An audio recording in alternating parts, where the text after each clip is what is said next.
साथियों नमस्कार।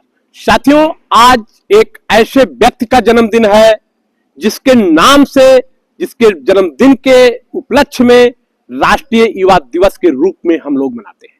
वो ऐसे संत का जन्मदिन है, उस संत से कोई ऐसा व्यक्ति नहीं है जो वाकिफ ना हो। ऐसे महान संत स्वामी विवेकानंद।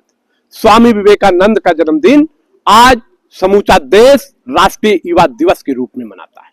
साथियों, एक ऐसे संत, एक ऐसे महापुरुष जिन्होंने अपने अध्यात्म से, अपने संस्कृति से, अपने विचारों से विश्व को लोहा मानने पर मजबूर किया।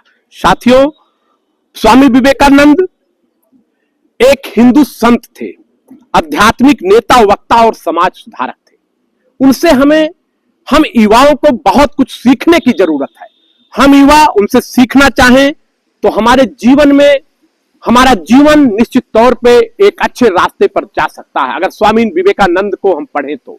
लेकिन आज हमारा युवा अपने आइकॉन को कहीं ना कहीं गलत लोगों को मानने पर विवश हो रहा है, अपने स्वार्थ पर। जबकि मुझे लगता है इस भारत, जो विश्व का सबसे युवा देश है, भारत विश्व का सबसे नौजवान देश माना जाता है। अगर भारतीय युवा, राष्ट्रीय युवा दिवस पे भारत के नौजवानों को शपथ लेना चाहिए कि समस्त नौजवान अपने आइकॉन के रूप में, अपने मार्गदर्शक के रूप में, अपने एक गुरु के रूप में विवेकानंद को पढ़े, विवेकानंद के विचारों को अपने जीवन में उतारे, तो निश्चित तौर पे युवा कभी विफल नहीं होगा। विवेकानंद जी वेदांत दर्शन अमेरिका और ब्रिटेन में फैलाने में अहम भूमिका निभाई थी। विवेकानंद जी जिन्होंने रामकृष्ण मठ और रामकृष्ण मिशन जैसी आध्यात्मिक संस्थाओं का गठन किया था।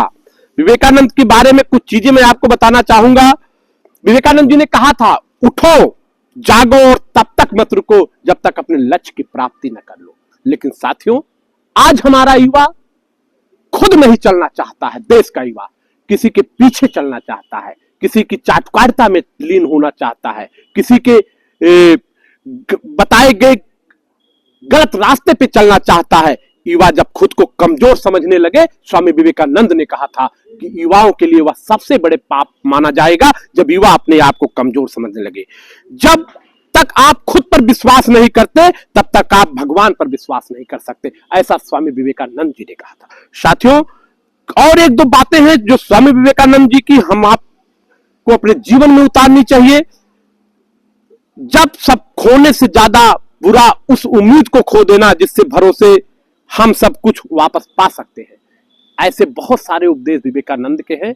लेकिन साथियों, कभी कभी मुझे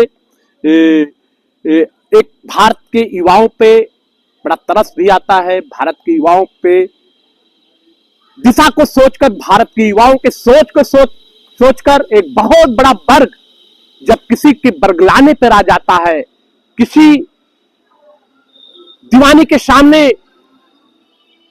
बैठकर अपने हाथ दिखाने पे आ जाता है, जो हमें लगता है, जो हमारे आपके दीवानी न्यायालय और कलेक्टरों में हाथ देखते हमारा भविष्य अपने हाथ में ढूंढने लगता है, तो हमें लगता है युवा अपने लक्ष्य से भटक गया है।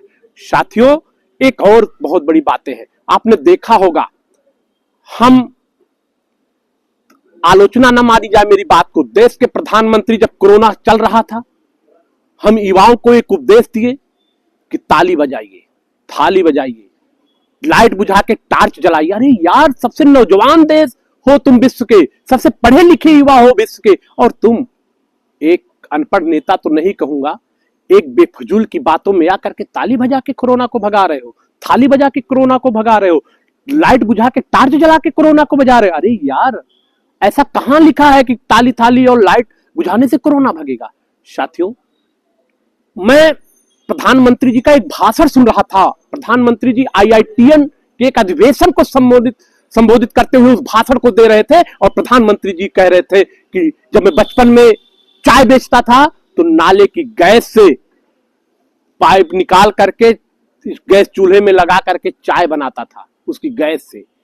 और साथियों, प्रधानमंत्री जी का ये भाषण सुन के मुझे उतना दुख नहीं हुआ जितना दुख उस IIT के अधिवेशन में बैठे हुए बड़े बड़े IITN के प्रोफेसर, IITN बच्चे ताली बजाए, उनका स्वागत किए।